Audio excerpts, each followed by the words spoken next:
la disparition subite de l'archevêque de Lomé et président de la commission Vérité, Justice et Réconciliation, CVJR, Monseigneur Yves Nicodème Manani Bariga Benissant suscite de l'émoi au sein de la population togolaise. Les témoignages et hommages ne cessent de pleuvoir. L'opposition togolaise se montre très touchée. Pour Medoji Apevon, président des Forces démocratiques pour la République, FDR, le décès de Monseigneur Bariga constitue une perte immense pour le Togo parce qu'on le connaît comme homme de Dieu, mais on l'a découvert lorsqu'on lui a confié la mission de la CVJR. Une mission qu'il a accomplie avec beaucoup de doigté, et l'humilité qui le caractérise. Un homme qui était d'une approche facile, a-t-il témoigné. L'homme politique affirme qu'il a rencontré plusieurs fois l'illustre disparu et ils ont discuté ensemble des problèmes politiques du pays. Il est tellement méticuleux que lorsque vous venez le voir, tout ce que vous dites, il a toujours un cahier et il note à la virgule près et vous donne des conseils. Il a été pour moi d'un apport appréciable en matière de solutions allant vers la paix, le mieux-être dans notre pays. C'est pour cela que je dis que son départ est quelque chose de difficile à combler, a-t-il regretté. Ce dernier reconnaît que Monseigneur Bariga a fait sa part pour le Togo. Il s'est véritablement donné, il a apporté la touche nécessaire qu'il faut pour que les Togolais se retrouvent,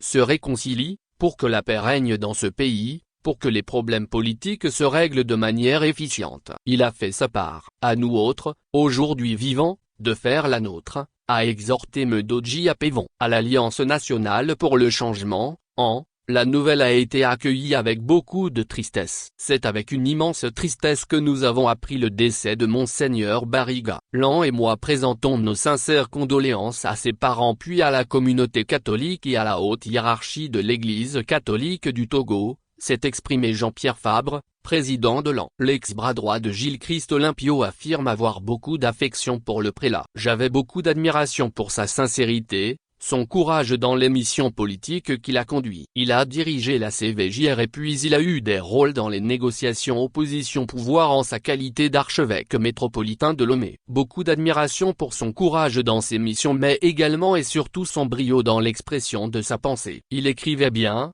Il parlait bien. Il me recevait de temps en temps à ma demande pour des échanges sur la situation politique, a révélé l'opposant qui garde encore en mémoire l'office religieux célébré le 13 janvier 2023 par l'archevêque à l'occasion du 60e anniversaire de l'assassinat du président Sylvanus Olympio. L'Église catholique a des gens de grande valeur, a-t-il reconnu. Brigitte Adjamabo Johnson, députée, coordinatrice de la dynamique pour la majorité du peuple, DMP, et secrétaire général de la Convention démocratique des peuples africains, CDPA, garde de l'archevêque l'image d'un berger à l'écoute de ses brebis. Quelqu'un qui ne s'est pas contenté tout simplement d'être homme de Dieu mais qui avait à cœur la paix et le bien-être des Togolais. Il n'a pas hésité quand il a été sollicité pour être président de la commission Vérité, Justice et Réconciliation, CVJR, il a tout de suite accepté dans un contexte de défiance et de division entre les Togolais. Il est sorti de cette responsabilité avec un très bon résultat et même au sein de la classe politique,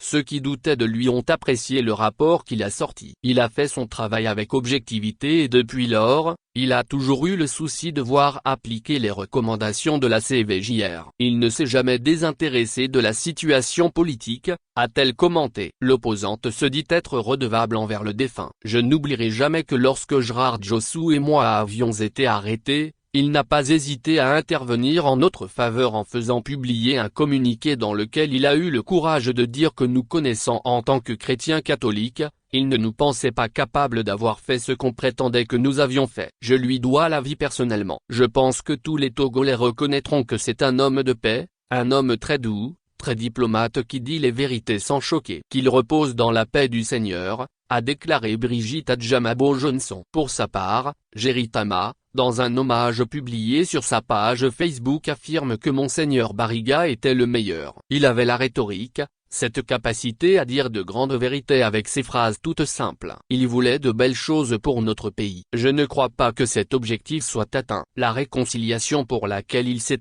battu reste une arlésienne, a commenté le leader du nouvel engagement togolais, Net, qui raconte sa dernière rencontre avec le défunt. C'était à la dédicace d'un livre que j'avais édité. Humble, à l'esprit alerte, et l'œil vif, je lui avais promis que je passerais le voir. Comme toujours, on croit que le temps est à notre disposition. Monseigneur Nicodème Bariga, archevêque métropolitain de Lomé est décédé le 4 août 2024 à Lomé, à l'hôpital d'Ota-Lafié, d'après le communiqué de la Conférence des évêques du Togo. 7.